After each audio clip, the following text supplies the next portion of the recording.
네, 진보당 부대변인 김도연입니다. 오전 브리핑 시작하겠습니다. 총 2건입니다.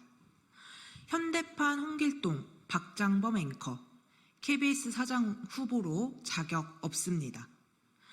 일명 김건희 여사 명품백을 조그마한 파우치라 칭했던 박장범 앵커가 KBS 사장 후보 자리에 올랐습니다. 박장범 앵커는 이번 사장 후보자 면접에서도 당시의 표현이 논란이 되자 수입산 사치품은 명품이라 불리는 것이 적절치 않다는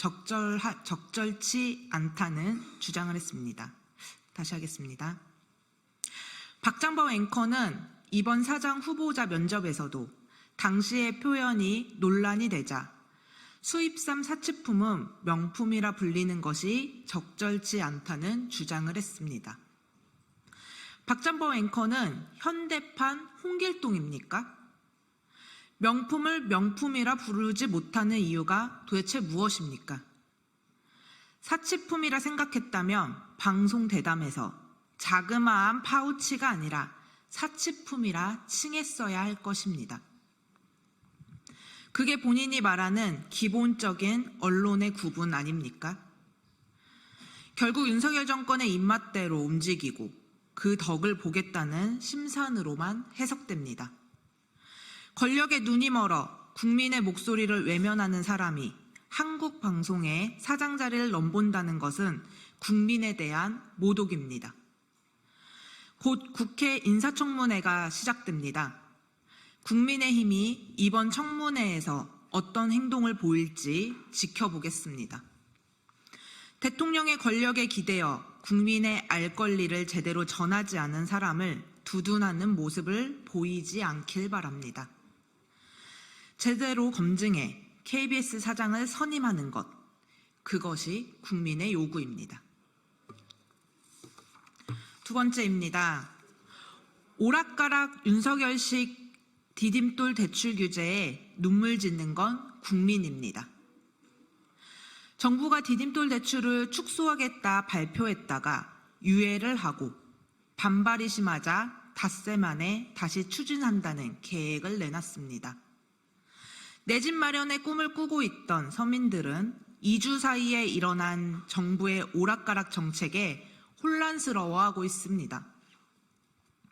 대출이라도 받아서 평생 살 내 집 하나 마련해보겠다는 서민들을 농락하는 무책임한 정부의 정책 행보에 저절로 한숨이 나옵니다.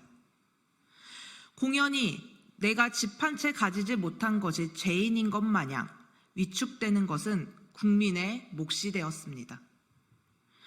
헌법 35조 3항을 보면 국가는 주택개발 정책 등을 통하여 모든 국민이 쾌적한 주거 생활을 할 수 있도록 노력하여야 한다고 되어 있습니다. 이를 지키지 못하는 윤석열 정부가 국민 앞에 사죄해야지 왜 무주택자인 우리 국민이 제발 대출이라도 받게 해달라고 아우성을 쳐야 합니까? 진보당은 빚내서 집사라는 정부 정책을 실패로 규정하고 직걱정 없는 나라를 만들기 위해 노력해왔습니다. 인구 소멸 위험 지역은 임대료 1만 원 공공임대주택을 보급하고 무주택 서민과 청년 신혼부부의 주거 불안을 해소하기 위해 20평 1억 원대의 건설 원가 아파트를 연간 10만 호 공급하겠다 약속했습니다.